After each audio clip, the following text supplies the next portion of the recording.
geralmente... Enfim, Aí já tem que... começou. Acho que eu já virei... Ô, gente, obrigada, Tereza. O prazer é tudo meu sempre conversar com vocês. É sempre uma honra, eu acabo aprendendo. Deixa eu só compartilhar aqui a minha tela. Aí a gente...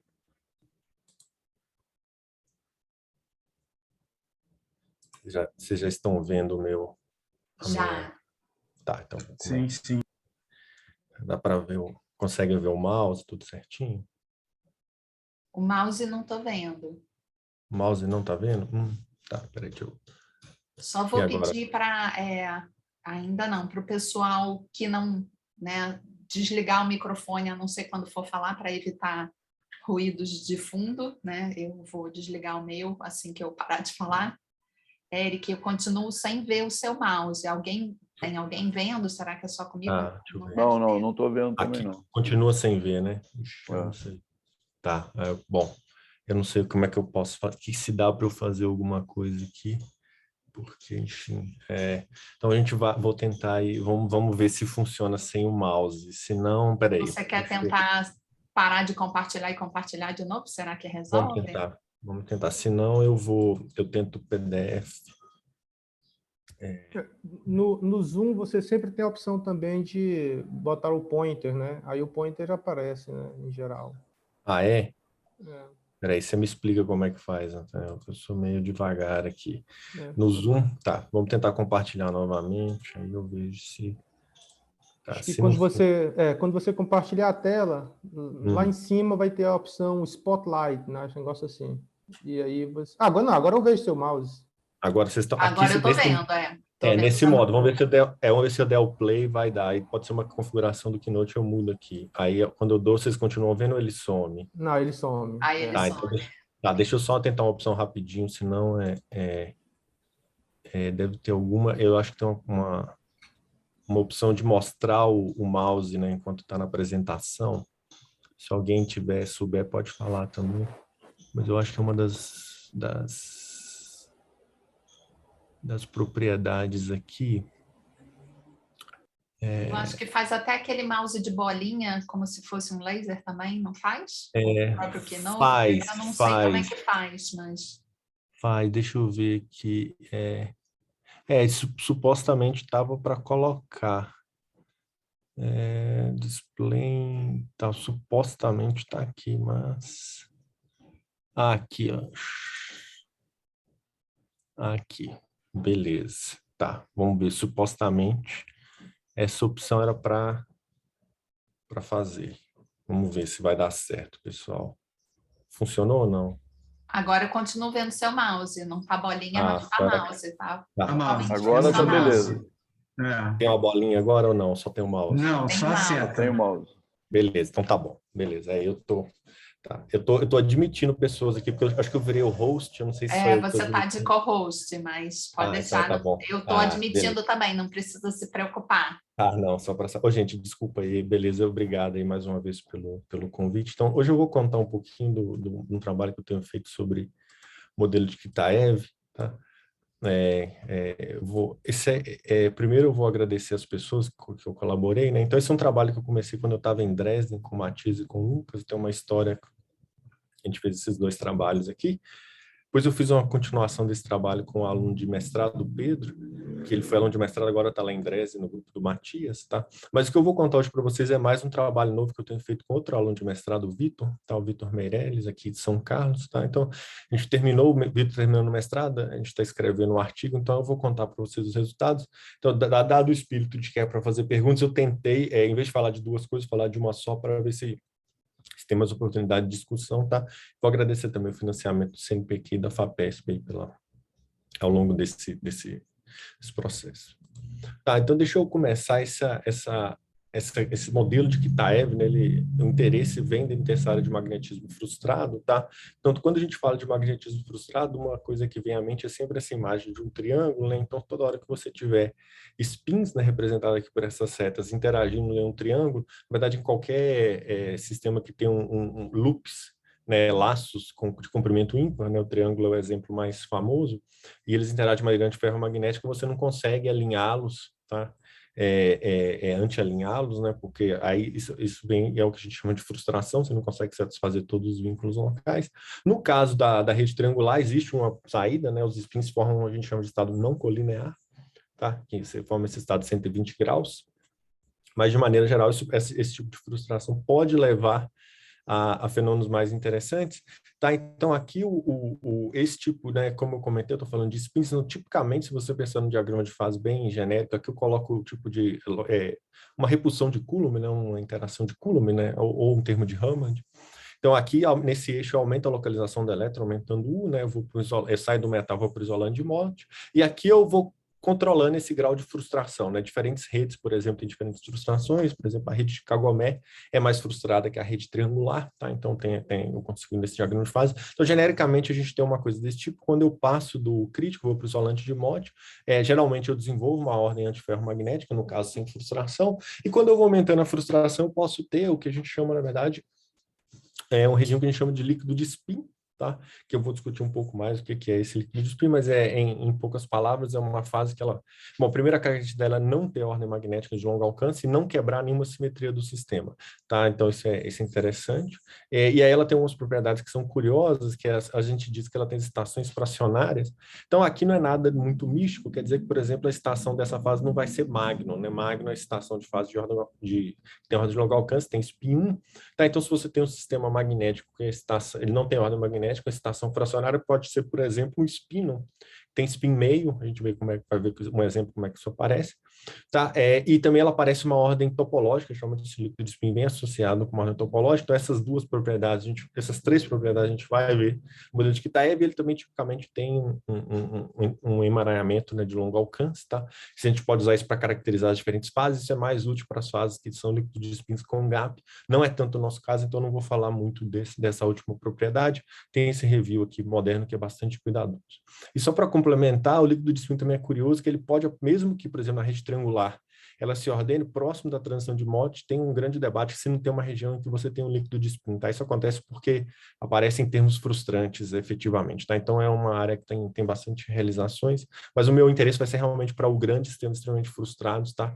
Eu estou só falando de magnetismo local, de momentos magnéticos locais, tá? Esse é o sistema que eu tenho em mente. Então, o modelo de Kitaev está aqui, vocês já devem ter ouvido falar do modelo de Kitaev. Tem pelo menos 3 modelos que são razoavelmente famosos. O que eu quero falar aqui é o modelo de Kitaev de spin, tá? Que está representado aqui por essa hamiltoniana. K aqui vai ser o termo de troca, interação magnética, tá? S e SJ são spins em sítios vizinhos, tá? Eu vou considerar a rede Favo de Mel, ou a colmeia, tá? Que é a rede Honeycomb.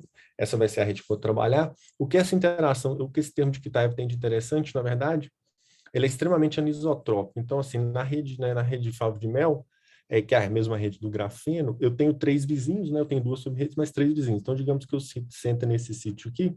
Então, esse vizinho aqui eu vou chamar de vizinho Y. Então, ao longo dessa ligação, apenas a componente Y do spin interage. Ao longo dessa ligação que eu chamo de X, apenas a componente X do spin interage, e analogamente a mesma coisa ao longo da componente Z.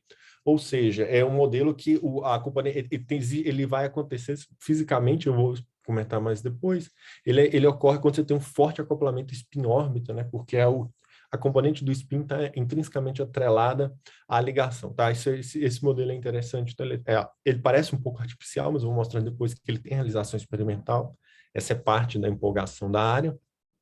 Tá, mas esse modelo, então ele tem essa propriedade peculiar, como se fossem 3 modelos de Easy, cada um atuando em apenas uma das direções da rede. E aí, nesse caso, a rede Favo de Mel ela não é frustrada, ela é uma rede bipartida, então, em princípio, ela não é frustrada, ela poderia ter um estado de Néel. O que frustra aqui é justamente o fato dessas interações, né, serem extremamente anisotrópicas, então eu chamo isso aqui de frustração orbital, tá? Ou frustração por causa do termo de troca. Então, você pode também ter frustração, não necessariamente só por causa da topologia da rede, mas porque os acoplamentos magnéticos, eles não podem ser satisfeitos, eles têm essa característica frustrante neles. Tá, então, normalmente, quando a gente tem um sistema magnético, a primeira coisa que você gostaria de fazer é tentar achar o estado fundamental clássico dele. Como é que você faz isso? Bom, você basicamente considera os spins como vetores unitários, tá? Isso é um pouco abstrato, mas é bem um procedimento bem definido.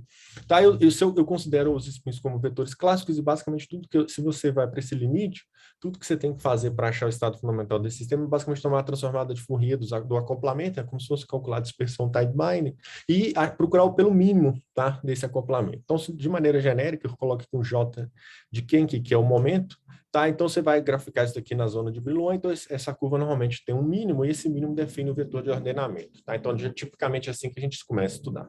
O que acontece nesse modelo de Kitaev é muito interessante, porque se você faz essa brincadeira, você tem uma flat band, tá? Ou seja, a dispersão é constante sobre toda a primeira zona de Brillouin, ou seja, não tem mínimo. Qualquer vetor é mínimo, ou seja, você tem infinitas ordens que competem. Quando isso acontece, é um forte indício de que o sistema é frustrado e vai ser um líquido de spin. Tá? Isso é de fato o que acontece, esse sistema é um líquido de spin, quem mostrou isso foi o Kitaev, tá? E nesse caso é um exemplo interessante, porque é um sistema que ele é exatamente solúvel, tá? Na verdade a solução não é tão complicada, então ele ajuda bastante a gente entender a física. Tá, então vem a primeira característica aqui do sistema de Kitaev, sistemas frustrados, líquido de spin, que é o que a gente chama de construção de partons, basicamente quebrar em partes os spins, daí o nome, tá? Que a gente fracionaliza o spin, tá? O que isso quer dizer? Eu espero que fique mais claro, mas basicamente eu vou pegar o meu grau de liberdade spin e vou quebrar em duas partes, eu vou quebrar em fermos de Majorana e um campo de gauge, tá? Eu vou tentar mostrar essas palavras, né? Nesse modelo isso tudo é muito bem definido. Tá, então como é que isso funciona? Bom, basicamente eu posso escrever o meu spin original em termos de 4 fermos de Majorana, usando essa representação, tá? Então esses C são realmente fermos de Majorana, então eu tenho o fermo que eu vou chamar de 0 e o fermo gama, que eu vou chamar, que é gama que correspondendo a x, y e z, tá? Então eu tenho 4 fermos de Majorana, então toda hora que eu usar o índice A aqui, quer dizer que eu estou correndo sobre os 4 índices, e o gama é só sobre as ligações, tá? Então se você pensar de maneira bem pictória, o que eu faço é o seguinte, então eu pego o spin aqui no sítio e quebro em 4 partes, que são esses 4 fermos de Majorana, tá? E aí o que é interessante é que se você pode pensar então que, digamos que o fermo de Majorana dessa ligação, que seria a ligação Y, eu acoplo, tá? Com o outro fermo de Majorana Y, a mesma coisa com X, a mesma coisa com Z. Então, esses caras aqui, eles passam a morar na ligação, e aí você só sobra para você o fermo, o Majorana 0, que é o amarelo, e esse cara pode ficar fazendo hopping na rede. Tá? Então, com esse mapa, você consegue basicamente transformar o seu problema de spin num problema de férmions pulando numa rede Honeycomb, que é basicamente o problema do grafeno. Tá, então esse é um mapa interessante, e aí ele mostra que o problema é analiticamente solúvel. Para fechar a solução, contudo, a gente precisa dar um passo extra, que é o seguinte: quando eu mapeio o meu spin em férmions, tá, eu aumento o meu espaço de Hilbert, essencialmente, tá, porque eu introduzo 4 férmions de Majorana. Então, basicamente, o que pode acontecer, se você pensar em termos de representação, isso quer dizer que você pode, é como se o sítio ele não precisasse ter ocupação simples, né, que é o caso do spin localizado, mas ele pudesse ter também ocupação dupla ou estar vazio. Tá? Então, para que você imponha o vínculo corretamente e trabalhe no espaço de Hilbert correto, a gente tem que impor um vínculo nesse sistema. Tá? E aí, nesse caso, o vínculo é muito simples. O vínculo, o que você tem que fazer nesse modelo é fixar o fluxo ao longo de uma plaqueta, tá? Que é essa variável que a gente chama de WP, que ela pode ser definida em termos dos spins originais, desculpa que eu usei sigma em vez de S, tá? Que você dá a volta na plaqueta multiplicando esses spins, com as componentes indicadas aqui, ou ele equivalentemente você pode definir em termos dessas variáveis de ligação U e J, que são a composição de 2 férmions de Majorana ao longo da ligação equivalente. Então você define essas variáveis U, tá? E aí você toma o produto de U ao longo de uma plaqueta.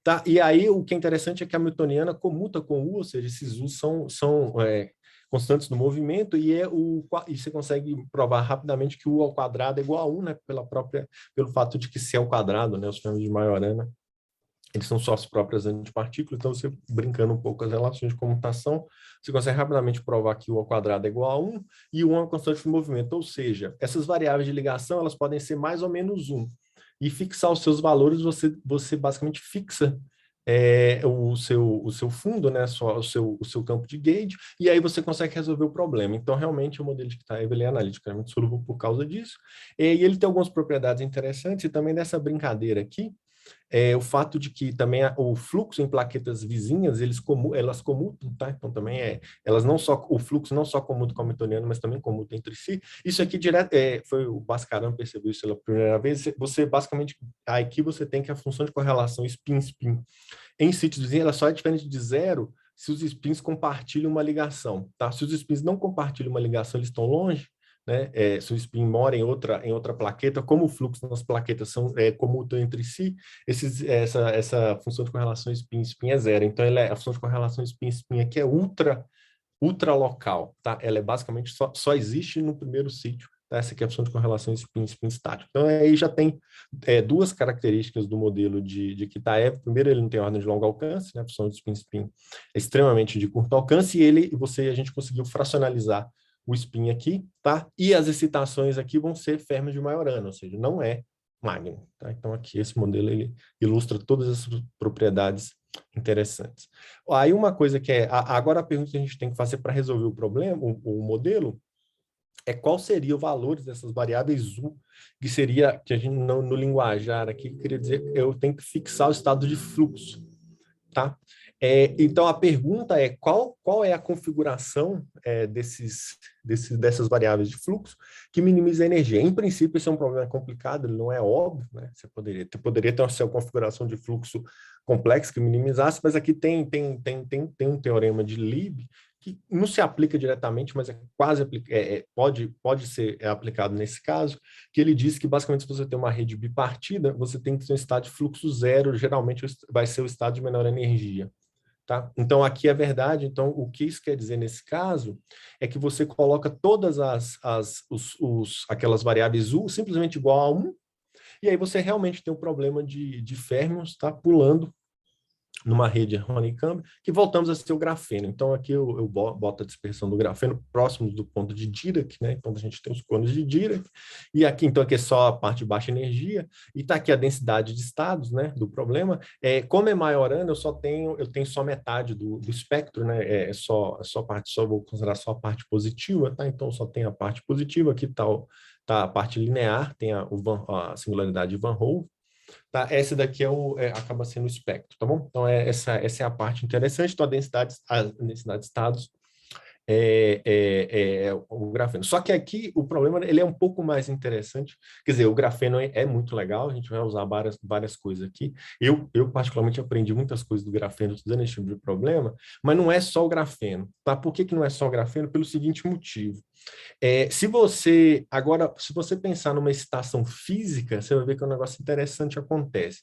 Uma excitação física é fazer, por exemplo, um flip de um spin. Imagina agora que eu vou lá no meu sistema, eu vou fazer um spin flip. Eu vou transformar o spin para cima ou para baixo, que é, por exemplo, o que você faria fazendo experimento de NMR ou jogando um nêutron, por exemplo, no seu sistema. Você tem que fazer um spin flip.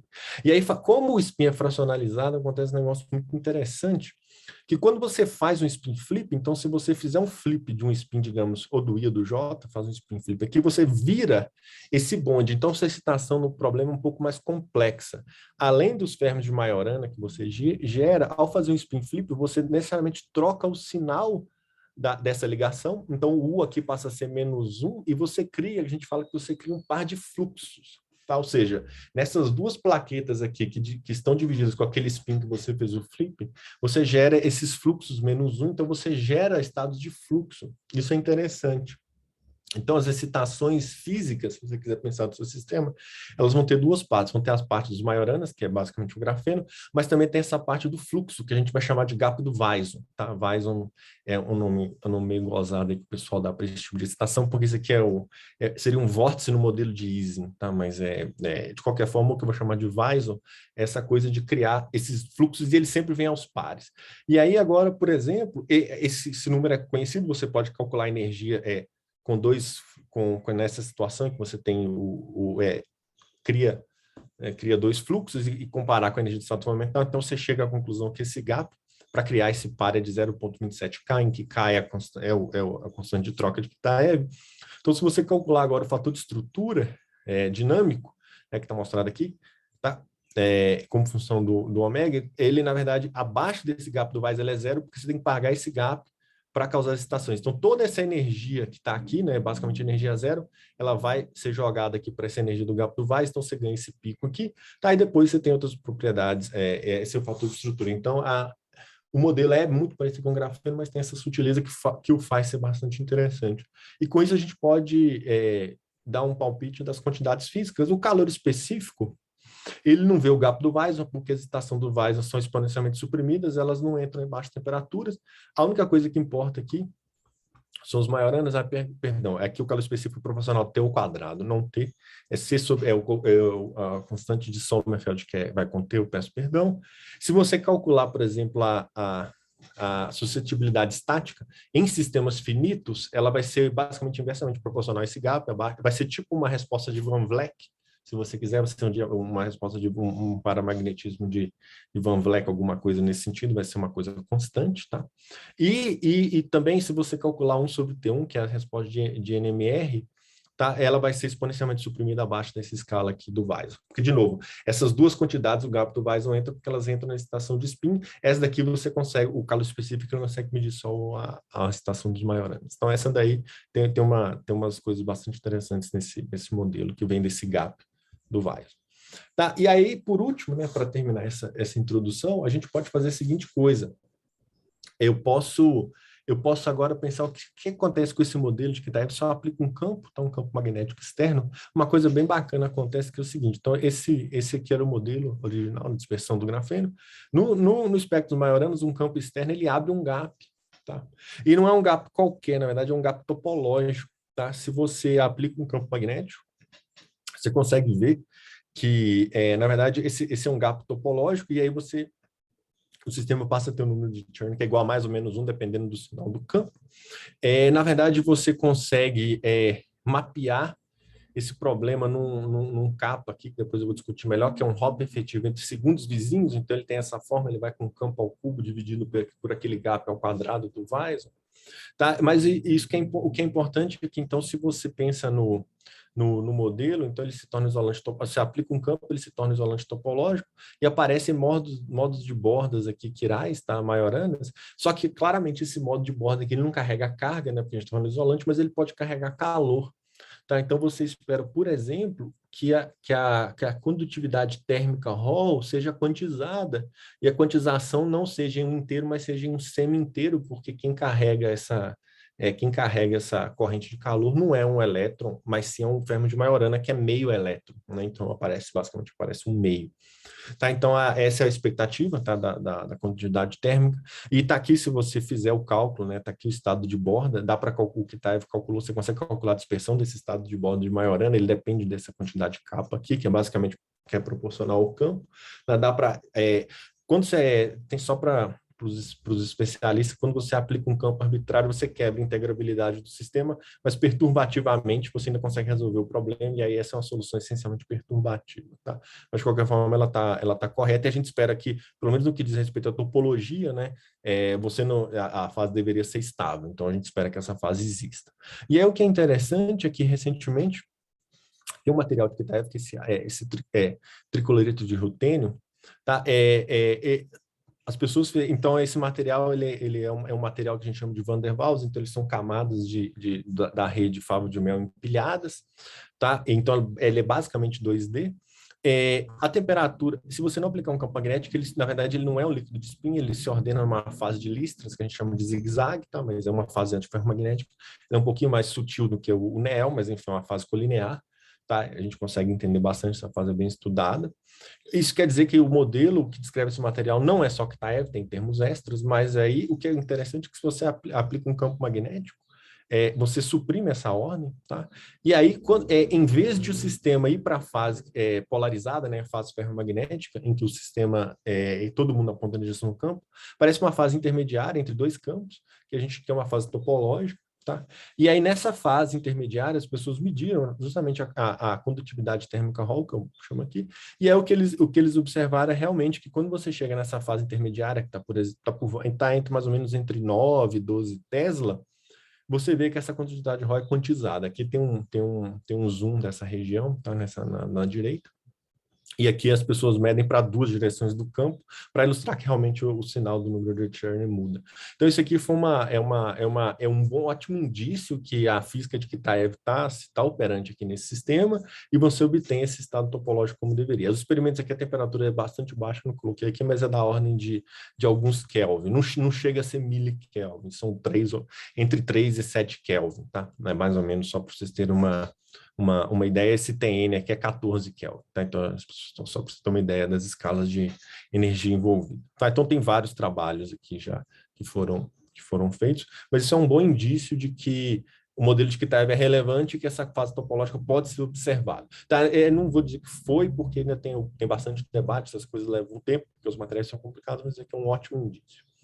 E então, o que acontece é o seguinte, olha só, parece então que essa física tem uma realização experimental, né, que a gente viu, e aí a pergunta é como é que isso acontece, né? Por que eu estou vendo uma física de Kitaev no material, sendo que aquela interação de Kitaev parece um pouco abstrata, né? Não é uma coisa que a gente tipicamente encontraria.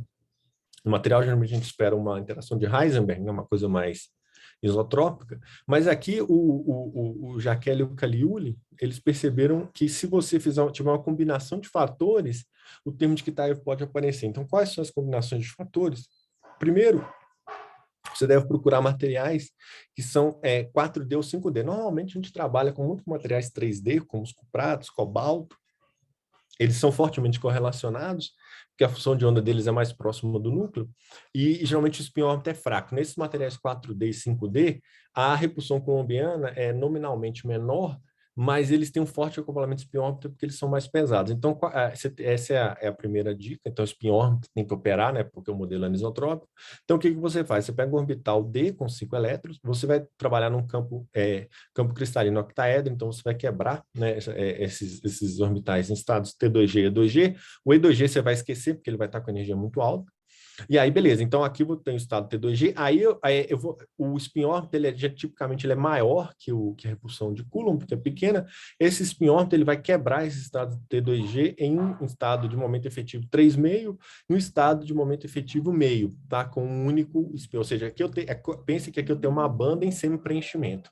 E isso aqui, mas aí quando você no topo disso considera uma repulsão de Coulomb, aí você vai para o isolante de Mott, mas não é isolante de Mott do spin, mas já nesse momento efetivo. Esse isolante de Mott, ele é capaz de gerar essas interações anisotrópicas, além do termo tradicional de Heisenberg, mais vários outros termos, tá? Que são perturbações que também aparecem, não tem várias referências que discutiram isso, mas o ponto é que essa combinação de spin-órbita forte, campo cristalino e repulsão colombiana, sendo mais ou menos da mesma ordem, abre a janela para que esse termo de Kitaev seja observado. E, na verdade, para que o termo de Kitaev seja dominante, você tem que ter uma coisa interessante, ter uma coisa geométrica, que aqui estão os octaedros, né? Esse aqui seriam, por exemplo, no caso do cloreto de rutênio, esse aqui seriam os átomos de cloreto, esse aqui seria o rutênio. O que acontece, desculpa, o cloro e o rutênio, eles têm que, na verdade, dividir um lado aqui, tá? Esses octaedros têm que dividir um lado, porque aí, nesse caso, você tem esses dois caminhos de troca aqui entre os rutênios, eles basicamente se interferem de maneira destrutiva e cancelam o termo J, ou pelo menos suprimem fortemente o termo J. Então, essa combinação que o Jacquel e o Caliuli apontaram é que permite que a gente ache materiais. Então, a gente vai sempre procurar esse tipo de materiais, tá bom, pessoal? Essa é mais ou menos a lógica da área, tá? Que a gente aprendeu ao longo dos últimos, essencialmente, um pouquinho mais que 10 anos. Então, mas olha só, tipicamente, então, o modelo de Kitaev, ele não vai aparecer só com o termo de Kitaev, ele vai ter sempre alguma perturbação, tá? Então, nesse trabalho que a gente vai fazer, a gente vai considerar um modelo de Kitaev estendido, né, em que a gente considera diferentes perturbações para meio que, de alguma forma, qualitativamente, descrever aqueles termos. Então, o termo, na verdade, eu não estou descrevendo aqui exatamente o termo J, tá? Descrever aquele termo de Heisenberg é mais complicado, depois eu posso explicar por quê. Mas eu vou estender o modelo, mas eu ainda quero manter a integrabilidade dele, tá? Então, esse é o meu critério. Então, eu vou colocar termos que tenham alguma interpretação física ou sejam relevantes, como essas perturbações, mas que não estraguem a integrabilidade. Ou seja, no final das contas, eu quero que seja um modelo ainda de férmions livres, tá? Porque aí eu consigo resolver. Então, eu vou considerar dois desses termos. O primeiro termo é um termo kappa aqui, que ele, na verdade, ele faz, às vezes, de um de um campo magnético externo, então está aqui representado o que o termo kappa faz. Ele é um hop, é orientado de segundos vizinhos, então para quem já viu, esse aqui é exatamente o que aparece no modelo de Haldane, ou no modelo Kahneman-Meillet, né? Aqui é mais parecido com Haldane, porque só tem uma espécie, né, de spin. Tá, então esse aqui é realmente porque eu quebrei o time reversal, né? Não tem duas espécies de spin. Tá, então esse daqui é esse termo kappa. Então o campo magnético efetivamente você pode pensar como um hop orientado entre segundos vizinhos, mostrado por essas setas aqui, tá? Com todas as possibilidades. E aí eu também considero o termo K3', que é um termo um pouco gozado, que é um termo de interação entre terceiros vizinhos, mas é terceiros vizinhos na distância, né? Nessa distância que a gente chama de distância de Manhattan. Tá? Ele está ilustrado aqui o K3, então você tem que passar por 3 ligações, estão aqui os 3 U's. Ele também é um termo quadrático, ele foi proposto pelo Christian Batista recentemente. Tá? Então a vantagem é que esse termo aqui ele preserva a simetria de reversão temporal, mas ele é uma perturbação possível no modelo de Kitaev. Então, na verdade, se você quiser pensar, eu estou fazendo um modelo efetivo aqui, considerando as perturbações possíveis, tá? E aí, claro, eu tenho que também considerar aqui a parte do fluxo, né? Eu tenho que discutir como é que eu vou fixar o fluxo, tá? Isso eu vou voltar. Então, assim, esse modelo vai ser resolvido numa configuração de fluxo. Só para comentar como é que isso é importante, se você esquecer o kappa e focar só nesse K3', então o estado fundamental, como eu comentei, é fluxo zero, ou seja, não tem fluxo.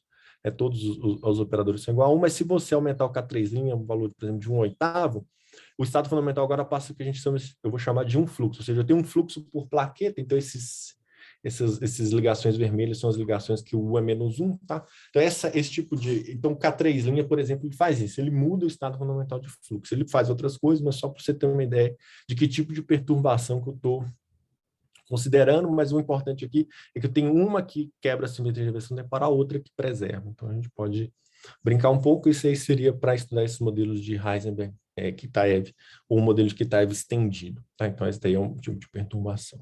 E o que é interessante aqui é que o termo kappa, né, ele claramente, como eu comentei, o campo magnético induz topologia no sistema, então está aqui. Para calcular a topologia, eu vou calcular um negócio que a gente chama de índice de Bott, que é absolutamente equivalente ao número de Chern, mas ele tem uma vantagem que ele pode ser calculado no espaço real. Como eu vou colocar desordem, é mais interessante. Então, está aqui o índice de Bott, ele é -1 se o kappa é negativo, né? Como se você tem kappa 0, o sistema não é topológico, né? Ele é quase topológico, é 0, mas quando eu aplico um kappa positivo, o índice de Bott muda, né? Ele fica +1, e perceba que o índice de Bott não depende do K3' como deveria, né? Dentro de uma fase topológica, se eu não fechar o gap topológico, o K3' não faz isso, né, você não sai da fase topológica. Então, está aqui, tá? Então, esse é o invariante topológico que eu vou comentar, esse índice de Bott. Quem tiver interesse, foi proposto, pelo menos eu acho, a primeira referência que eu vi esses papers do Hastings originalmente, e ele tem sido aplicado em vários sistemas, inclusive quase cristais recentemente. Então, é bem útil quando você não tem invariância translacional para definir o número de Chern, que é calculado geralmente na zona de Brillouin. Tá, então, esse aqui é o modelo, essas são as motivações. E aí o material que a gente vai pensar não é o tricloreto de rutênio, mas é um parecido, é um iridato, tá? Em que eu coloco, a ideia das pessoas era tentar fazer um iridato à base de hidrogênio. Tá? Então, esse aí era o objetivo. Por quê? Por que hidrogênio? Porque as pessoas pensam, o hidrogênio é muito leve. Então, tipicamente, o hidrogênio ele aumenta as flutuações quânticas do seu sistema, tá? E aí ele poderia favorecer uma fase líquido de spin. Essa é basicamente a motivação, porque existem outros iridatos, por exemplo, a base de sódio, mas eles apresentam aquela fase zigue-zague também. Então, as pessoas resolveram deixar mais leve, trocar o sódio pelo hidrogênio. Tá? Essa é basicamente a motivação. Esse foi o composto que eles conseguiram sintetizar e é estável. Tá? Só que acontece um negócio interessante, isso aqui já é um trabalho de 3 para 4 anos, acontece um negócio interessante que é o seguinte, quando eles sintetizam, né, então eles conseguiram o objetivo, o irídio é um candidato natural para essa física de Kitaev, mas quando eles vão medir, experimentalmente aparecem umas coisas interessantes. Primeiro, eles não veem realmente ordem de longo alcance, então esse é o primeiro sinal. Então, como eu comentei, se trocar o sódio ou mesmo o lítio, que eles tinham tentado por hidrogênio, faz essa parte. Só que acontece uma coisa engraçada, porque se eles fazem, por exemplo, aqui é o calor específico dividido pela temperatura, uma escala log como função de temperatura, se você olhar abaixo das temperaturas, abaixo de 1 Kelvin, você vê que, na verdade, isso aqui está divergindo como uma lei de potência, né? Na verdade, a lei de potência é raiz de T, basicamente. Essa é a lei de potência aproximada. E aí, isso também aparece na na suscetibilidade, a mesma divergência. Essa divergência ela é suprimida com a aplicação de um campo, tá? Então, tá aqui, essas curvas são diferentes campos magnéticos. E também, se você calcular o 1 sobre T1T, né, que é o NMR, o tempo de relaxação do NMR, ele é constante, tá? E quando você tem um tempo de relaxação 1 sobre T1 constante, isso aqui lembra você de um metal, né, que tem uma superfície de ferro e tem muita excitação a baixas temperaturas, ou seja, é o contrário do que você esperaria no modelo de Kitaev. Você esperaria que abaixo do gap do Weisel, isso aqui fosse suprimido experimentalmente. Ou seja, está dizendo que não, que está tendo muita excitação em baixas energias. Então, todas essas sondas, elas estão dizendo que você tem muita excitação para baixas energias, ou seja, que esse gap do Weisel, por exemplo, ele está sendo fortemente suprimido. Essa é uma possibilidade. Se você quiser entender esse modelo esse material dentro do modelo de Kitaev, todas essas divergências, elas são suprimidas pelo campo. Você tem um scaling bem peculiar do calor específico, C sobre T, ele escala com o campo dessa forma, tá? Se o campo for, se a temperatura for bem menor do que o campo, como mostra aqui, né, T sobre B menor do que 1, você tem um scaling peculiar. Então, o que eu proponho aqui nesse trabalho, que eu propus para o Vitor, é a gente tentar entender esses resultados experimentais por meio do modelo de Kitaev estendido. Será que a gente pode tentar entender esse modelo usando a física Kitaev? Eu poderia usar outras coisas, mas esse foi o nosso objetivo. Tá? Não é a ideia original nossa, as pessoas já tentaram, mas o que eu quero fazer aqui é ver se eu consigo entender esse tipo de física dentro do modelo de Kitaev com aquela estendida daquela forma que eu apresentei para vocês. Tá? Eu não sei como é que funciona, Tereza, mas o pessoal pode ficar à vontade para fazer perguntas, tá? Se eles quiserem, então acho que fiquem à vontade. Eu não sei se alguém tem uma pergunta nesse ponto, ou se querem esperar eu terminar a palestra, que agora eu vou mais ou menos mostrar o que a gente fez, tá? Os resultados do Vitor. Em geral, as pessoas podem perguntar, mas eu acho que rola um pouco de inibição e fica mais para o final. Tudo bem. Quem quiser perguntar, só levantar a mão, que eu estou olhando. Tá, joia. Você me dá um toque, por favor. Aí a gente vai tocando. Obrigado. Então, para continuar aqui, então, o que eu vou querer fazer, eu vou tentar entender esse tipo de... Bom, esses resultados, será que eu consigo entender dentro do modelo de Kitaev? Essa foi a pergunta que a gente se fez. Então, a primeira coisa que eu vou fazer, eu vou pegar o modelo de Kitaev e vou colocar desordem nos acoplamentos, que eu chamo de bond disorder. Tá? Eu vou considerar o modelo Kitaev antiferromagnético, aquele K maior do que zero. Isso aqui é um detalhe que é importante, mas para nós, eu não vou explorar na nossa apresentação, mas eu vou considerar só o K positivo. Eu vou pegar uma distribuição de desordem bem simples, que é binária, então eu vou trocar o K, né, que eu tenho de Kitaev, por K mais ou menos delta K. Então, o delta K aqui, ele basicamente controla a minha desordem. Então, em todo sítio eu vou lá, jogo uma moeda, se for maior, se for cara, eu coloco K mais delta K, se for coroa, eu coloco K menos delta K. Então, está mais ou menos representado aqui, ó, que as curvas azuis são o acoplamento forte, né, que é K mais delta K, e as curvas tracejadas são acoplamento fraco. Então, essa aqui é uma configuração típica de desordem que apareceria aqui. Eu vou considerar os fluxos estáticos, ou seja, isso aqui é variacional, porque, em princípio, esses fluxos poderiam ter dinâmica, né, induzida pela desordem, mas eu não vou considerar isso, porque o problema fica mais complicado. Vou considerar Então, a pergunta que eu vou fazer é qual é a configuração de fluxo que minimiza a energia na presença de desordem. Então, eu vou fazer o cálculo que eu chamo de variacional. E aí, isso vai ser interessante, que eu vou considerar tantos fluxos ordenados, ou seja, aquele fluxo 0, fluxo 1, mas eu também vou considerar fluxos aleatórios. Então, eu vou ter dois tipos de desordem. A desordem nos acoplamentos mesmo, nos J, e a desordem no fluxo, ou seja, o próprio valor do U, ele pode ser mais ou menos 1. Então, está aqui uma figura em que eu faço um fluxo aleatório. Então, essas plaquetas coloridas aqui, elas têm fluxo, digamos, π, né? Ou 1, é o menos 1, e esses caras aqui têm fluxo 0, tá? Esses caras brancos. Então, esse é o modelo, então ele preste atenção que, de novo, é muito parecido com o grafeno, mas a gente tem que lembrar que tem o fluxo. Então, eu também vou considerar o estado de fluxo aleatório. Eu vou comentar para vocês por que isso é interessante, vocês vão ver a motivação. Então, já tem uma série de trabalhos, tá, interessantes, inclusive um trabalho do nosso colega Rodrigo, recente, tá, que ele discute uns resultados de NMR para aquele tripleto de rutênio, vale a pena, todos tentando entender esses efeitos de desordem no modelo de Kitaev. Tá? Então, tem uma série de trabalhos bem legais, recentes. Não, qual que é a primeira coisa que acontece aqui? Bom, vamos lá. A primeira coisa que a gente calculou foi a densidade de estados médio, densidade de estados médios, né?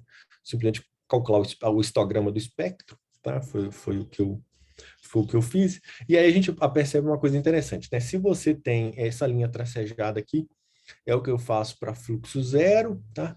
E essa curva contínua é para fluxo aleatório, tá? Então, essa aqui está a densidade de estados. E aí você vê claramente que, bom, se eu não tenho desordem, a curva tracejada aqui é simplesmente a densidade de estados do grafeno, né? Que ela está indo a zero linearmente, é difícil de ver, mas está aqui. Agora, no caso de fluxo aleatório, você vê uma coisa interessante. Mesmo... perdão, tá aqui, essa curva azul aqui, essa curva preta aqui, mesmo sem nenhuma desordem no bonde, só o fato de os fluxos serem aleatórios, você basicamente já tem uma densidade de estados que é constante, tá? Isso já é interessante, ou seja, o estado de fluxo altera consideravelmente a sua densidade de estados, tá? Mesmo na ausência de desordem nos acoplamentos. E quando eu ligo a desordem nos acoplamentos, uma coisa mais interessante vai acontecendo. Aqui com o fluxo zero acontece quase nada, mas você já vê ela indo a zero aqui aumentando, tá? Ou seja, está havendo uma transferência de peso espectral para energia baixa. E no caso do fluxo aleatório já começa a aparecer uma pequena divergência aqui. Quando aumenta a desordem, a divergência fica mais evidente, é uma divergência do tipo lei de potência, a gente checou isso. Tá? E ela acontece tanto mesmo para o fluxo zero, mas é que é menos pronunciada, mas ela é bem pronunciada para o fluxo aleatório. Então, a gente tem uma densidade de estados que diverge, né, dos Fermi de Majorana, né, diverge com uma lei de potência. E é isso, claro, se você pensar num calor específico, é imediato que o C sobre T vai divergir com o mesmo expoente. Tá? Então, a gente já tem em princípio, está chegando próximo daquela coisa experimental. Tá? Apareceu aqui. E aqui na direita eu mostro a energia do estado fundamental por sítio como função da desordem.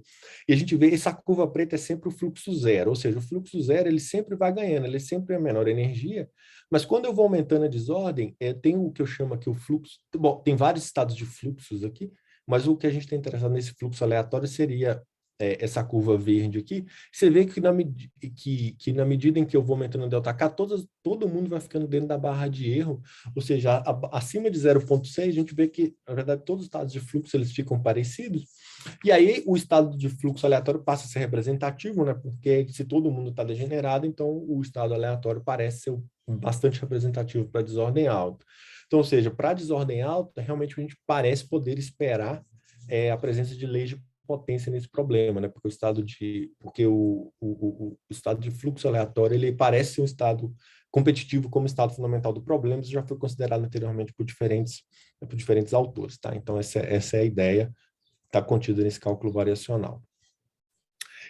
Eu posso ainda calcular outras quantidades. Aqui na direita eu mostro a suscetibilidade. Aqui eu tenho que chamar a atenção que o cálculo da suscetibilidade nesse modelo ele é aproximado, tá? A gente tem que fazer algum tipo de aproximação. Em particular, a gente faz uma aproximação que a gente chama de adiabática, que é basicamente a gente ignora possíveis catástrofes da ortogonalidade, tá? Porque eu assumo sempre que o estado em que eu flipo um bonde, ele possui um overlap com o estado sem flipar o bonde. É uma aproximação que a gente faz para simplificar os cálculos, porque, como eu falei, estação de spin nesse modelo é complicado, tá? Então é só para chamar a atenção que tem uma aproximação que, embora no caso de fluxo, no caso não interagir, no caso não desordenado, seja possível fazer esse cálculo exatamente, tá? As pessoas, isso já foi feito. Mas esses aqui são os resultados, então, para a suscetibilidade. A gente vê que, para o fluxo zero, ela tem uma característica interessante, ela vai aqui, ela parece querer, ela vai aumentando, então aqui, nessa energia de temperatura alta, lei de Curie, depois ela satura ao redor quando T da ordem de K, depois ela diminui e fica constante, basicamente isso aqui é o valor de 1 sobre o gap, e aí você vê que quando você vai aumentando a desordem, esse gap do Weisel, né, o custo para criar os fluxos, ele vai diminuindo, então ela vai aumentando. Então, é isso aqui que indica que o gap do fluxo vai diminuir. A gente consegue calcular isso simplesmente calculando diferença de energia na ausência e na presença de fluxos, tá? Então, a gente consegue estimar isso daqui. Tá, esse é o resultado. Mas, beleza, então ela é constante, e ela satura como deveria. Sempre por causa da hora que você cai abaixo do gap, ela vai saturar. Agora, por causa do fluxo aleatório, esse gap vai no a zero, porque justamente, se você tem fluxo aleatório, flipar um bonde ou não faz diferença, a energia é desprezível, e aí sim, então basicamente essa resposta é quase que toda dominada pela densidade de estados, e a gente vê claramente uma divergência de lei de potência, lembrando que isso aqui está numa escala log-log, tá? Então, e essa divergência ela aumenta como função do ΔK. Então, no estado de fluxo aleatório, a gente recupera também outra parte da coisa experimental. Do lado esquerdo, eu coloco a densidade de estados, tá? Para Aqui eu coloco kappa igual a zero, então é aquela lei de potência antiga, nos dois casos, fluxo aleatório e fluxo zero, e dois valores de K3', só para ilustrar que o K3', ele muda quantitativamente, ele muda o valor do expoente, mas ele não muda qualitativamente a resposta, tá?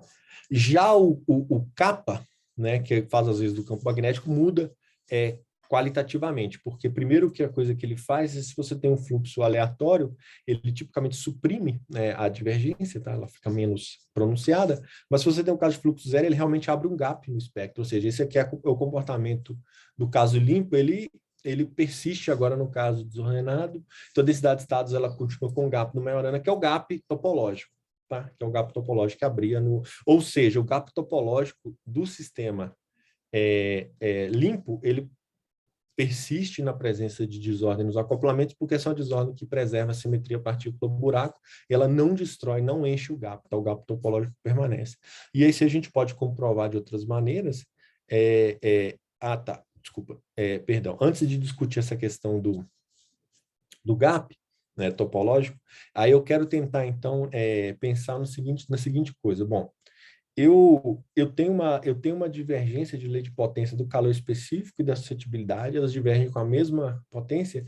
Então, para quem já trabalhou com sistemas desordenados, isso aqui é muito sugestivo, que seja parecido com a fase de Griffiths. E aí a gente seria muito difícil você ignorar essa similaridade. Então a gente pensou, não, será que a gente consegue entender então esses resultados, essa lei eu consigo entender, então, o aparecimento de uma lei de potência nesse sistema, né, no espírito do cenário de Griffiths, tá? Então, essa é a pergunta que a gente faz, tá?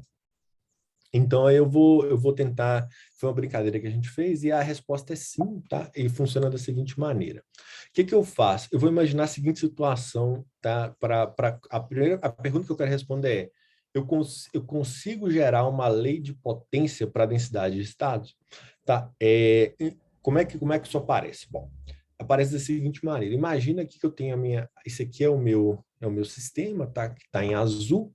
E aí imagina essa região preta aqui, é uma região que eu vou dizer que eu só tenho acoplamentos fracos, ou seja, o acoplamento entre essa região e o que está fora, eles só tem bondes fracos aqui. Então, eu só vou ter bondes fracos nessa região. Tá? Então, é como se esse cara aqui tivesse isolado. Eu vou ter uma ilha dentro do bulk.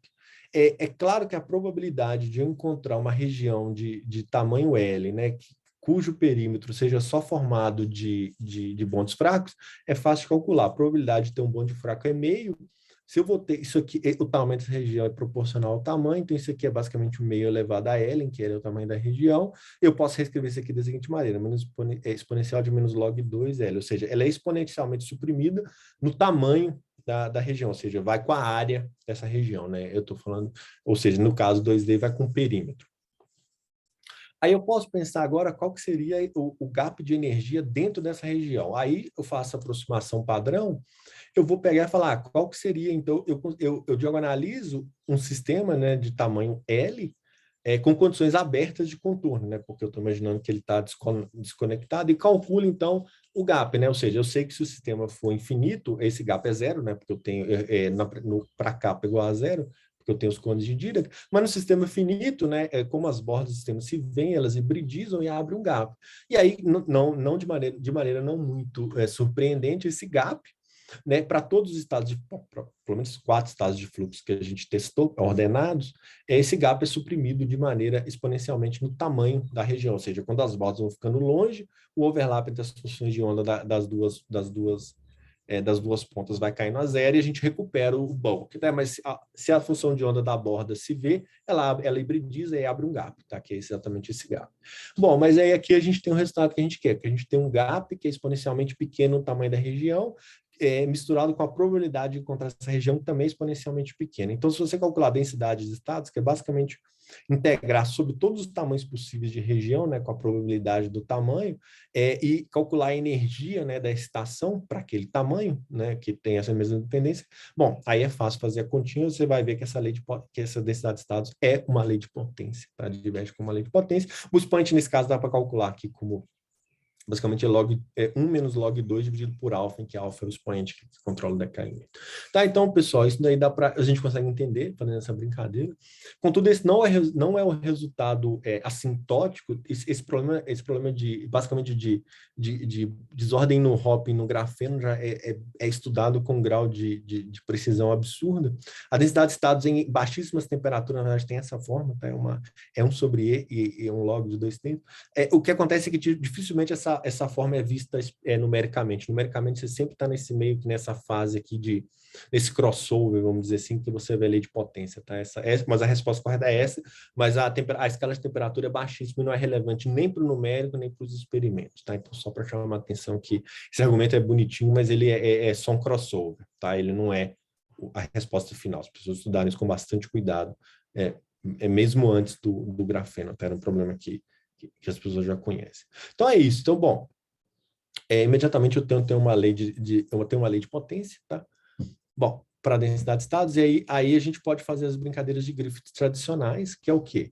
Bom, eu posso fazer o seguinte, eu posso dizer, olha, eu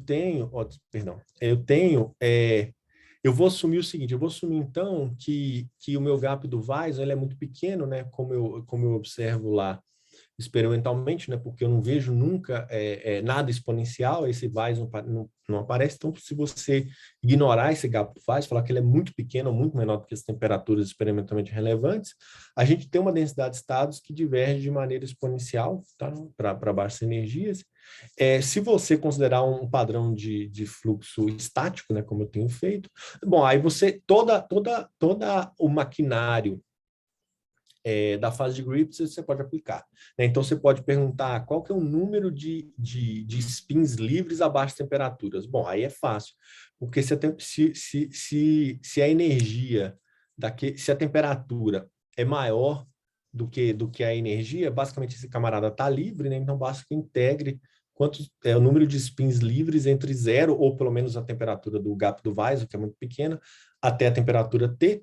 Bom, aí é só contar as potências, esse aqui vai dar o número de spins livres a uma temperatura T. Com o número de spins livres, se ele está livre, a entropia dele é log 2, então a entropia total é o número de spins vezes log 2. A entropia tem o mesmo expoente. Bom, aí o calor específico a gente pode obter pela relação termodinâmica, e aí você vai ver que C vai divergir com T menos o alfa, ou seja, C sobre T vai divergir com o mesmo expoente da densidade de estados.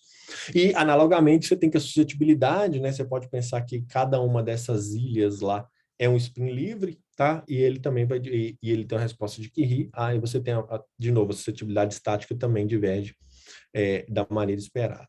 Tá? Você pode também calcular, por exemplo, a resposta de NMR, que é a parte imaginária. Aqui eu calculo a parte imaginária da suscetibilidade dinâmica. Então, basicamente, você tem que somar de novo na energia, tá? Que é a densidade de estados, e aqui a função delta para dizer como é que a resposta depende da energia de cada um daqueles aglomerados. Bom, aqui está como é que é a dependência com a frequência. E a resposta de NMR a gente pode calcular assim, né? Vai ser basicamente a parte imaginária da suscetibilidade dinâmica dividido pela frequência, está avaliado na frequência, na radiofrequência, que é tipicamente muito menor do que as frequências que a gente tem no problema. Tipicamente isso aqui tem que ser integrado sobre o momento, mas como eu estou fazendo basicamente resposta localizada, então isso aqui é a dependência do momento, que isso aqui é basicamente constante no espaço de momento, então aquela integral de momento vai dar soma constante. Então, isso aqui o que acontece é que você tem a lei de potência aqui, ela vai para a radiofrequência, tá? Se você fosse capaz de mudar a frequência de ressonância, você veria. Mas, tipicamente, não é isso que você faz na ressonância, né? Então, você tem o que basicamente 1 sobre T, 1T, é uma constante, que é de novo, o que é observado experimentalmente. Então, todo aquele arcabouço teórico experimental está contido aqui, e pode ser obtido dentro do modelo de Kitaev. E aí o que é interessante, até aquele scaling aparece, aí aqui é um pouquinho mais enjoado, tem umas discussões bem legais nos trabalhos recentes do Itamar Kinch com o Patrick Lee, tá? Eles fazem isso, é bem legal. Então aqui nesse caso, para você ter o scaling, a gente tem que trabalhar num regime um pouco diferente, em que a temperatura é muito menor do que aquele kappa que abre o gap, tá? Então a temperatura tem esse tamanho, kappa tem aquele tamanho, então um pouco diferente do que a gente tem feito. Aí você pode pensar que você está fazendo tipo uma expansão de Sommerfeld, né? em que o kappa faz as vezes da energia de Fermi e a temperatura, né? Vai calcular as excitações aqui naquela faixa. Então, se é tipo um gás de elétrons, então o cálculo específico vai ser a densidade de estados no nível de Fermi, ou seja, na escala de temperatura relevante, vezes o T, tá? Que é a excitação. Bom, aí se você assumir que o kappa, né, no modelo de Kitaev, que é o rapaz que abriria o gap, ele vai com B ao cubo dividido pelo Wison, e eu troco essa escala de energia pela temperatura, já que as duas são pequenas, eu consigo obter o scaling. Tá, isso aqui não é um argumento que ele é mais de mostrar que a teoria é consistente, eu não vou dizer que a teoria dá o scaling, mas de qualquer forma eu fiquei feliz que a gente tem um entendimento bem razoável de todo o problema. Tá? Então é isso. Eu acho que do tempo eu já falei bastante, Tereza. Eu vou só terminar aqui. Eu queria falar das partes de vacância, mas deixa eu terminar a parte do bonde para não ficar muito pesado, a gente ter tempo de discutir. Então, só para comentar, eu faço também a parte de... A gente calculou o índice de Bode, tá? Que é aquele invariante topológico lá, na presença de um campo, como função da desordem. Então, se você estiver no estado de fluxo zero, você basicamente vê que o sistema continua topológico, né, como previsto, porque o gap topológico protege. Ele é topológico, eu vario aqui a desordem, eu considero diferentes valores daquele K3', como esperado, é topológico, não muda. Agora, se você está naquele estado de fluxo, de random flux, aí rapidamente você vê que o índice de Bode não é ele varia, então, ou seja, a fase não é eu perco a topologia. E aí a gente pode entender isso também de um jeito bem legal, que aqui o sistema não tem invariância translacional, então eu não posso cortar na borda para ver os estados de borda aparecendo, mas eu posso olhar uma ideia do Prodan, do Hughes e do Benevig, eu posso olhar o que a gente chama de espaçamento de níveis, tá? Que é basicamente calcular a razão entre níveis de energia adjacentes, tá? E aí a gente calcula esse R aqui, né, essa razão entre níveis adjacentes, e aí ela acontece uma coisa bem interessante. Se você está no estado de fluxo zero, tá, então aqui eu mostro essa curva aqui, que basicamente as curvas são para dois valores diferentes de K3', né? Ela não muda o Bode, mas o espectro muda um pouquinho. Então você vê que aqui eu tenho o gap, e aí logo que eu saio do gap, eu bato nessa linha aqui, essa curva corresponde ao que a gente chama de ensemble gaussiano unitário. Isso aqui é um linguajar que vem da teoria de matrizes aleatórias, mas o que importa é que essa linha aqui corresponde a estados estendidos. E ao passo que esse aqui seria uma distribuição de Poisson que corresponderia a estados localizados, tá? Sem correlação nenhuma. Porque aqui basicamente a energia não teria correlação, aquelas têm correlação entre si porque é estendido, e é uma correlação peculiar que você espera para a simetria do problema.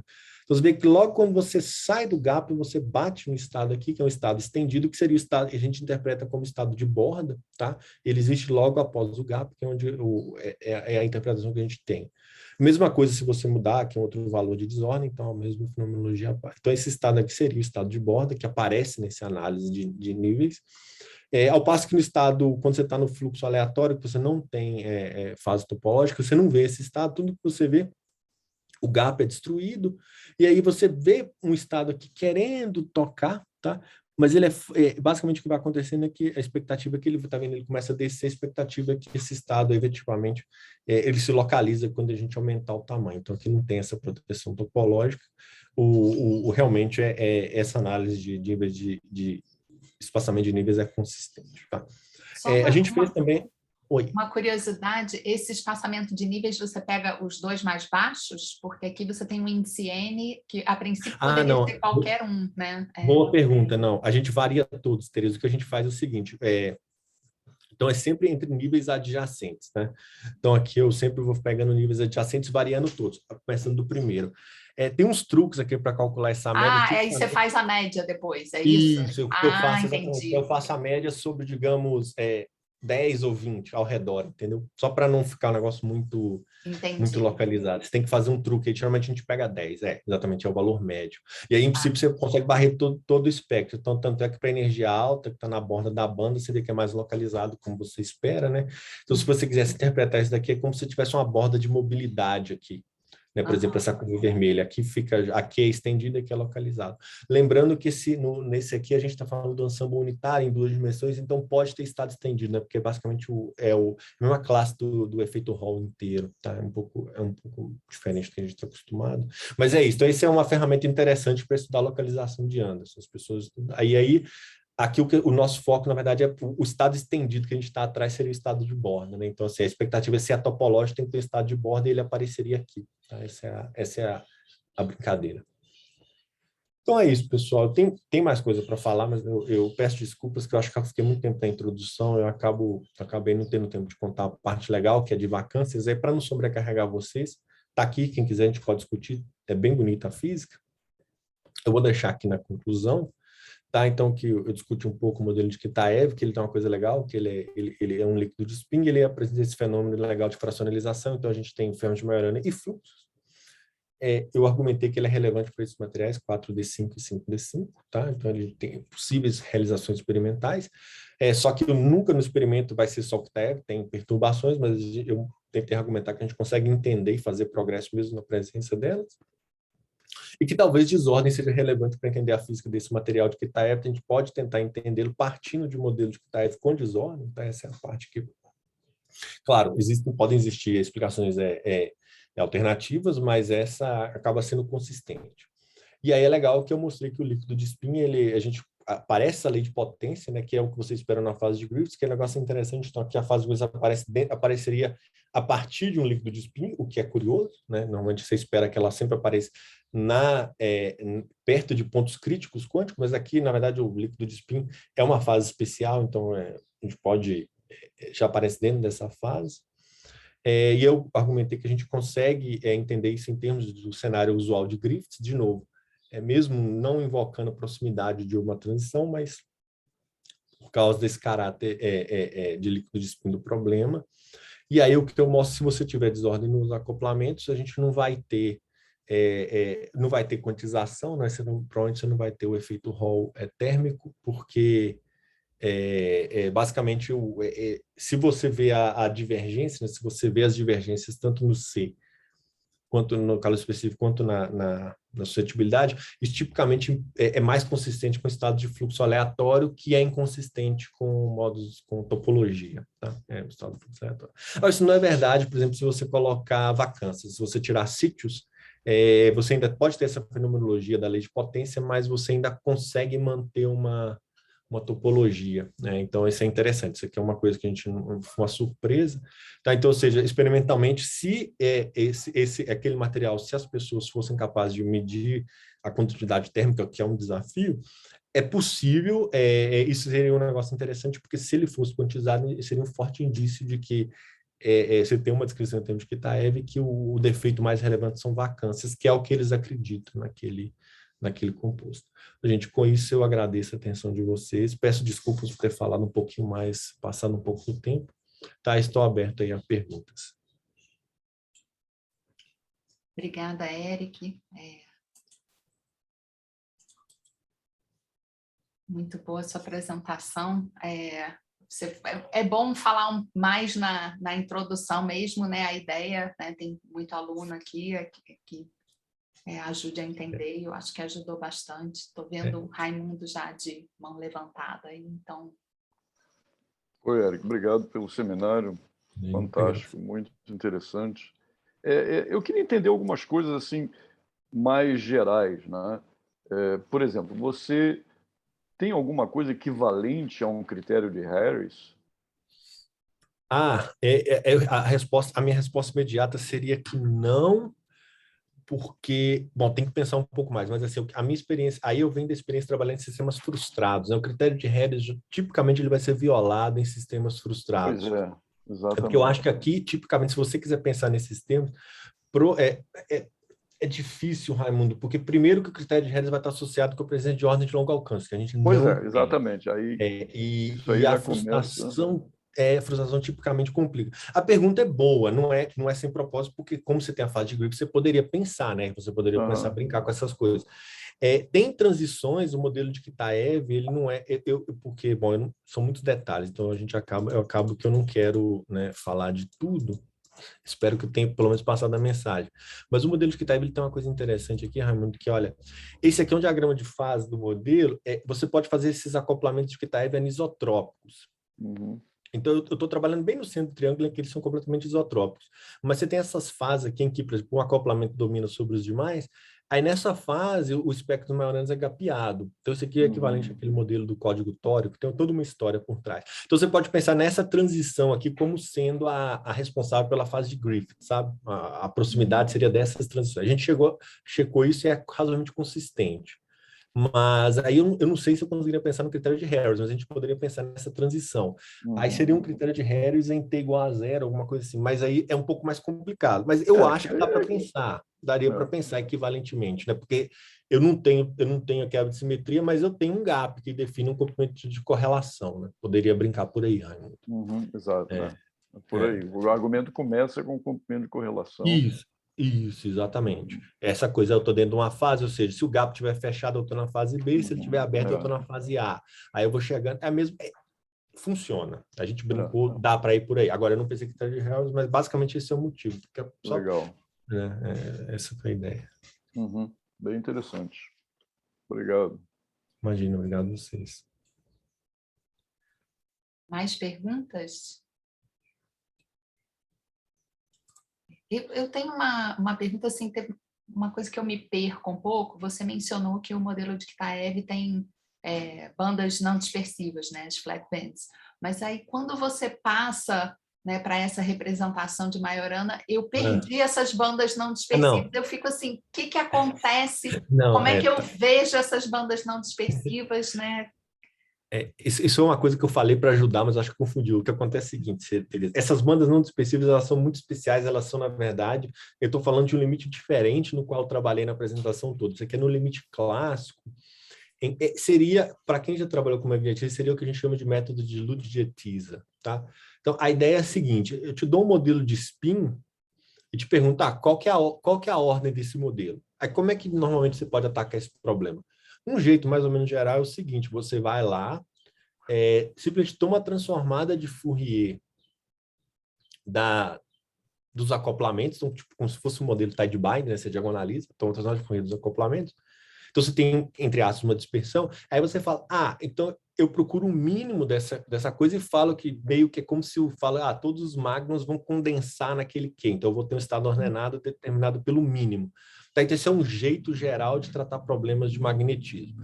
O que acontece no modelo de Kitaev, que é o mesmo que acontece na rede de Kagomé, se você fizer essa brincadeira, é que dá uma flat band. Mas essa não é a flat band dos elétrons, nem nada. Essa é só, se você fizer esse tipo de técnica, né, que é achar o vetor de ordenamento pelo mínimo da transformada de Fourier dos acoplamentos, isso vai te dar uma flat band, ou seja, não tem mínimo. Isso é idêntico ao que acontece na rede de Kagomé. A Kagomé também é isso. Porque a Kagomé tem uma flat band e aí essa daí é estado de menor energia. Tá bom? Mas é isso que eu quis dizer. Não tem a ver com os Majoranas lá. Na Kagomé tem uma flat band na relação de dispersão mesmo também. Né? Exatamente. E porque, igual eu falei, porque no final esse cálculo é análogo a fazer o modelo Tide-Bind, né? Só por isso.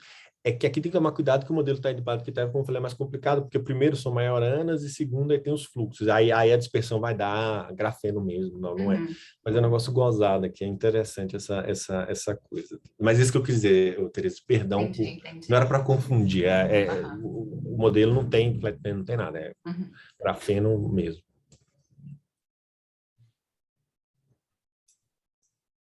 Raimundo ainda está de mão levantada. Eu não sei se esqueceu de abaixar ou não. Desculpa, esqueci de abaixar. Então tá. Mais alguém tem alguma pergunta? Acho que está todo mundo um pouco tímido hoje. Espero que eu não tenha assustado o pessoal, porque é legal, gente. A física aqui é legal. Não.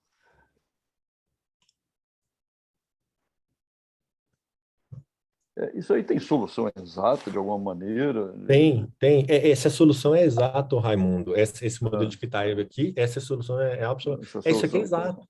É exato. Tudo exato. Não tem nenhuma aproximação. Não. Aí você tem que... inclusive, você consegue calcular até o fator de estrutura. Essa curva aqui é exata. É tudo exato. Só para o modelo de Kitaev puro, né? Só esse daí. O modelo, quando você começa a perturbar para o campo, aí você tem que fazer algum tipo de aproximação. Essa forma que eu trabalho, que é uma forma aproximada, ainda preserva a integrabilidade. Você consegue resolver. Tudo aqui é diagonalização de fermions livres. Não tem nada além. Então, aí, o que começa a ficar complicado é o seguinte, a pergunta que você tem que fazer é, se você coloca as perturbações no modelo de Kitaev, né, então essas perturbações claramente elas não violam o vínculo, o fluxo é conservado, mas a pergunta é se você colocar uma perturbação física, tipo um termo de Heisenberg, o que acontece? Além de gerar esses termos, ele tipicamente ele dá dinâmica para o fluxo. Então, o fluxo que é estático, né, que o fluxo está parado, ele começa a ter um hopping dele também. E isso complica, se você quiser tratar a solução. Dá para fazer com o progresso que as pessoas fizeram, mas a complicação essencialmente é essa, tá? Então, a gente bem diz, aí, por exemplo, que as pessoas fazem, você liga a temperatura, isso acontece. Mas dá para fazer Monte Carlo quântico, que é sem problema de sinal, sem nada, porque você mapeou não tem problema de sinal aqui no modelo de Kitaev e tal, as pessoas fizeram isso. Aí o negócio é com a temperatura daria essa dinâmica para os fluxos. Ela, essencialmente, com a temperatura, ela é muito pouco relevante, porque você consegue entender basicamente quase tudo como estático. Mas se você coloca perturbações, é irrelevante e isso tem assinaturas. Isso não tem muito progresso, mas uma das belezas do modelo de Kitaev é para entender o do spin é que ele é exato, né? É difícil ter um modelo em 2 dimensões que tem solução exata. E você pode generalizar, qualquer rede pode ser, tem 3 dimensões, que tenha 3 vizinhos e você coloca esses termos do Kitaev, você resolve exatamente. Então, você pode fazer isso na rede Hyper-Honeycomb, aí tem várias. Tem várias redes que tem, com essa topologia que você consegue resolver. Tá? Isso é toda uma indústria que foi gerada. Interessante. Então, mas é exato. E, de novo, porque normalmente quando você faz essa construção de... Isso é tipo slave bosons, no final das contas. E volta aquele problema, mas e a dinâmica do campo de Gauge? Sempre tem essas perguntas. Aqui não tem dinâmica, então por isso que você consegue resolver. Ela é estática, essa é a beleza. Então, assim, no caso de você vai fazer essas coisas leibosas, o pessoal trabalhou muito, aí a dinâmica do campo de Gauge e tal, não sei o quê, você só impõe o vínculo na média. Aqui não, aqui é exato. É por isso que dá para fazer progresso. Assim. É muito especial, e eu não acho que você consiga usar isso para todos os modelos, mas eu acho que a utilidade é entender vários conceitos e eles aparecem aqui. Mas essa é a beleza do negócio. Beleza. Beleza. Ótimo, obrigado. Imagina. Bom, acho que não temos mais perguntas, então queria agradecer você de novo, Eric. Obrigado por ter vindo. Palminhas aqui. Obrigado, gente. Foi um prazer. Eu só fiquei chateado que eu perdi uma viagem para o Rio, né? Aí não Isso eu não gostei, mas tudo bem. Quando tiver tese presencial, você volta.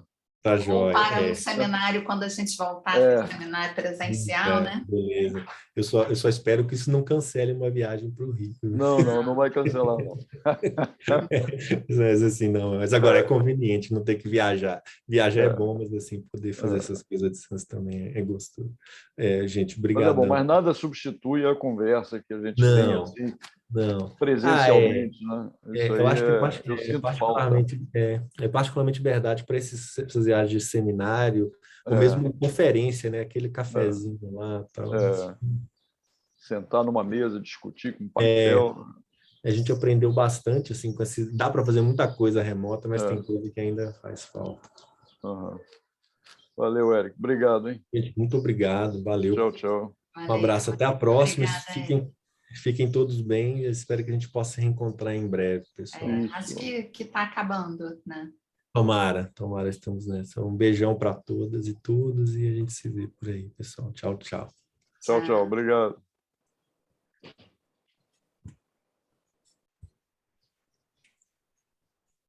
Eric, você vai lá no Quantum Fluids do Banhato? Eu não sei, porque eu não sei, Tereza, porque vai ser onde? Vai ser em São Paulo? Eu tinha entendido que ia ser em São Carlos. Eu também tinha entendido. Bom, eu não sei. Agora, assim, uma coisa que eu só me dei conta depois que eu disse que eu iria, que é na semana do Carnaval, né? Isso que eu ia falar. Aí, assim, são 2 semanas, aí eu já escrevi dizendo que na semana do Carnaval eu não vou.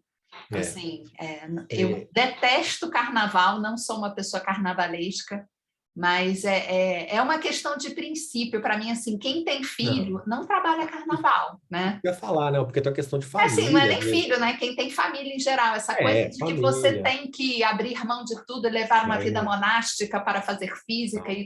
trabalhar qualquer dia, qualquer momento, né?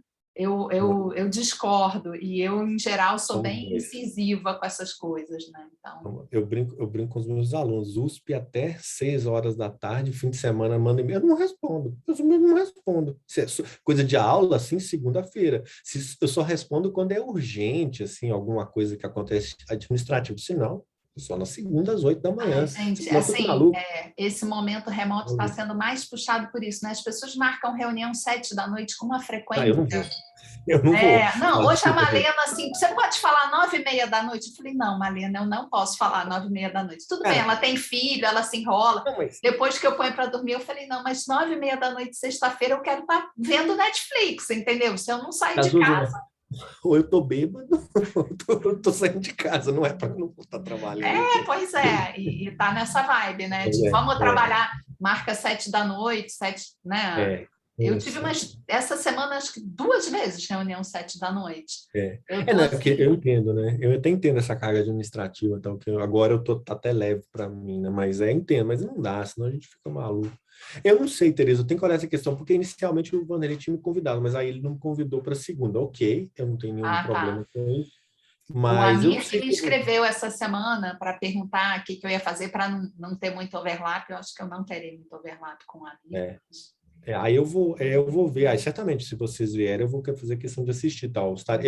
Eu acho que eu estarei em São Carlos, a menos de alguma coisa, eu devo estar por aqui já, porque o semestre começa logo depois, eu acho, que é bem no finalzinho, né, do mês. Então, na última semana de fevereiro e a 1ª de março, que é o carnaval. Aí eu já falei que eu vou só na primeira. E eu fico até com pena, porque assim, vem uma galera super bacana, né? Tem o Randy, né? Tem o Kevin. Acabam perdendo a chance do carnaval legal, né? Pois é. Eu não sei se eles acham que vão pular carnaval em São Carlos, entre uma palestra e outra. Pelo amor de Deus, avisa que não. Pelo amor de Deus, avisa que não. Eu não sei, eu também sou com você. Assim, quando eu era mais novo, até ia algumas coisas, mas agora eu não tenho muito interesse. Agora, respeito. Eu não gosto de coisa de bloquinho e tal, acho que ficou muito comercial. Eu não gosto de carnaval, ponto. Em geral, eu saio do Rio, porque antigamente o Rio era um lugar bacana para quem não gostava, porque era tudo no sambódromo. Era igual quem estava fora do sambódromo estava na boa. Agora, com esse negócio de bloco em tudo que é lugar, eu fico ilhada em casa, porque passa bloco aqui na porta, você não consegue nem entrar nem sair. E às vezes nem a pé você não consegue entrar e sair. Então, eu prefiro sair do Rio, né? São Paulo é a mesma coisa. Quando antigamente era assim, agora tá idêntico, né? Essa coisa dos bloquinhos e tal. Geralmente eu sempre vou para algum lugar tranquilo, Tereza, também. Mas eu fico aqui em São Carlos, que também não tem nada, acabo descansando, vendo Netflix. Meu destino certo é Saquarema, né? Então, eu vou para lá. Você tem, aí é gostoso. Mas aí não sai de casa para nada, assim. Já levo a comida para não precisar nem sair para fazer muito cheio também, né? Muito cheio também, acaba ficando muito cheio. Mas pelo menos é um lugar gostoso.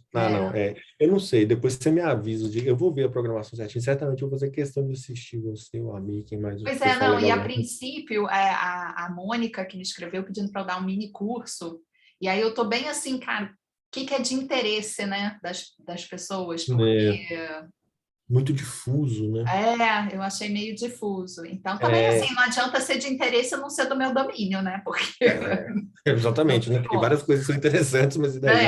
Então, assim, dentro do que eu posso fazer, o que seria interessante. Então... eu não sei. Mas é isso, eu devo ficar por aqui e tal. Eu tenho 2 alunos terminando, um deles é o Vitor, que eu falei desse trabalho, tem um outro também. Então, a gente também tem que escrever paper. Estou devendo para ele já fez todo o trabalho, agora eu tenho que escrever o paper para começar, pelo menos, né? Ele termina. Essa época vai ser um pouco confusa também, final de fevereiro, quando eles vão estar defendendo, provavelmente. É uma pena que nenhum dos dois quer ficar no Brasil, né? Eles estão muito desanimados, ele fala, a situação é muito instável, é difícil. Então, não tem o que falar. Em São Paulo, para quem está aqui. Pois é.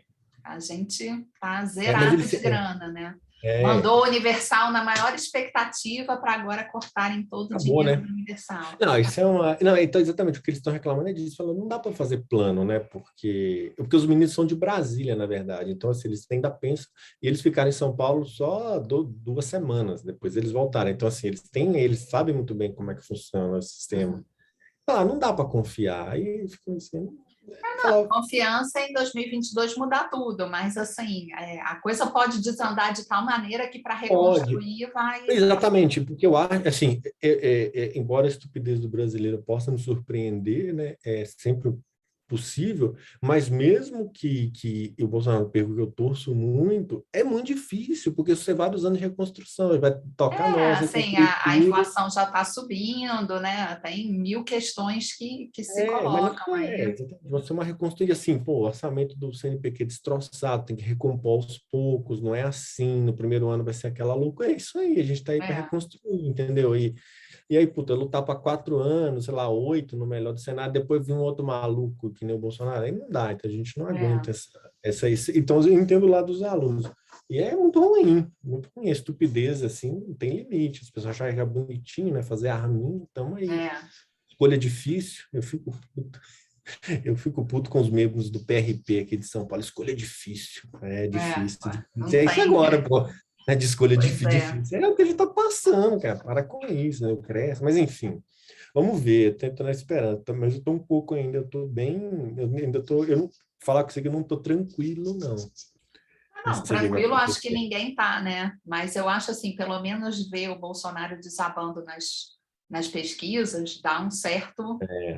Traz algum alento, né? Mas vamos ver. A loucura que vem se abate. Mas vamos ver, eu estou esperando. Mas, enfim, essas coisas fazem parte da vida. Pelo menos realmente, eu não posso reclamar, porque, bom, pelo menos sendo teórico, né, é mais fácil também, né? A gente tem uma... Mas, assim, é ruim, né? Você não poder pagar uma bolsa, não ter dinheiro para fazer uma conferência. E aí fica essa coisa. Mas, assim, a pessoa fala, realmente, eu não posso reclamar da FAPESP, mas, assim, todo mundo está pedindo para a FAPESP. E a FAPESP tem uma coisa que eu acho que o CNPq também tem. Então, tipo, o banhato leva tudo, né? Os banhatos levam tudo, a gente não leva nada, assim. Isso é verdade, isso é uma coisa que, assim, foi uma escolha consciente do sistema. Ok, não, eu vi recentemente, um dia, não sei a troco de que, apareceu o IFISC no meu Facebook e eu botei para seguir, né? E aí aparecem as notícias aí, tá construindo prédio, tá fazendo 1000 coisas e tal. Assim, Outro dia eu estava mudando de canal Futura, banhato, então, assim, o cara tá na mídia, né? Ele faz uma... Ele trabalha muito, o cara trabalha, assim, nada é injusto, mas assim, o sistema, assim, quando nessa fase, cara, eles levam todo o dinheiro, a gente sobra pouco ou quase nada. Ok, não posso reclamar, mas é um negócio que é confuso também, então não é assim. Esses grandes grupos levam tudo, e assim, ele leva muito dinheiro não pela física, mas pela coisa bio que ele faz, né? E aí ele consegue tocar a física por causa disso, que a gente não consegue, não é a nossa opção. Então fica uma situação meio... Ainda bem que ele é de boa, vai tocando, então o cara, né, ele faz os seminários, ele acaba sendo bom, a gente aproveita porque tem um ambiente produtivo, mas é complicado, não é assim, né? A gente, né, tem que sofrer um pouco, mas tudo bem, igual o pessoal de ótica, quando é de ótica quântica, que formação, esse pessoal tá com bastante dinheiro, fortemente correlacionados é mais sofrido, e ninguém gosta de... Pois é, e aí vem a disputa por aluno também, né? Também. Aqui na UFRJ tem isso, né? Tem a galera de partículas que, né, tem muito essa coisa, foi ao CERN, manda um aluno de C para o CERN, e aí todos os alunos querem ir para o CERN. Querem ir, exatamente. Tipo, viu a luz, né? Parece uma coisa meio religiosa, eu fui ao CERN, né? É meio... Uma parada dessa. E essa galera vende muito a matéria condensada como uma coisa aplicada, tipo, é menor, engenharia, né? O Rafael falou lá em Minnesota, tem 4 experimentais de altas energias vão se aposentar. Eles não estão querendo contratar ninguém. Falou, gente, dentro do Boston Higgs vocês não descobriram mais nada. Não vai dar. Eles estão assim. Então, assim, esse pessoal aí tá achando legal o negócio de CERN, cara, eles não entenderam. Mas aí é a coisa jabuticaba, né? Porque aí aqui, agora que a gente entrou no CERN, né? E na UFRJ tem um grupo enorme de... Ai, gente, que branco que me deu. Não tem nada a ver com Haldane. Ai, gente, é o alemão chegando, né? Daquele efeito quando você tem as placas paralelas e tem a flutuação do vácuo dentro das placas. Casimir, caraca, Casimir. Que horror! Tem um grupo enorme de Casimir. Só na UFRJ que tem um grupo enorme de Casimir. Em que outro lugar do mundo tem um grupo gigante de Casimir? Não tem. não faz sentido, não pode ser assim, né? Pois é, mas aí a forma como os concursos são abertos, né? Concurso geral, aí entra o ex-aluno do ex-aluno do ex-aluno e cria-se essa coisa, né? Isso é complicado. Mas eu não sei o que vai acontecer. Mas é verdade. O pessoal, mas cara, o pessoal tem que ficar muito. Assim, é que o Brasil. É que também a FAPESP, bom, acho que sempre peguei também. Eu falo muito da FAPESP porque, infelizmente, eu acabo ficando caipira nesse sentido, porque você acompanha porque está mais próximo, né? Mas eles amam grandes colaborações, eles amam, porque, tipo, aí o eu nível acho que da aqui a FAPESP não, porque não tem dinheiro mesmo, então.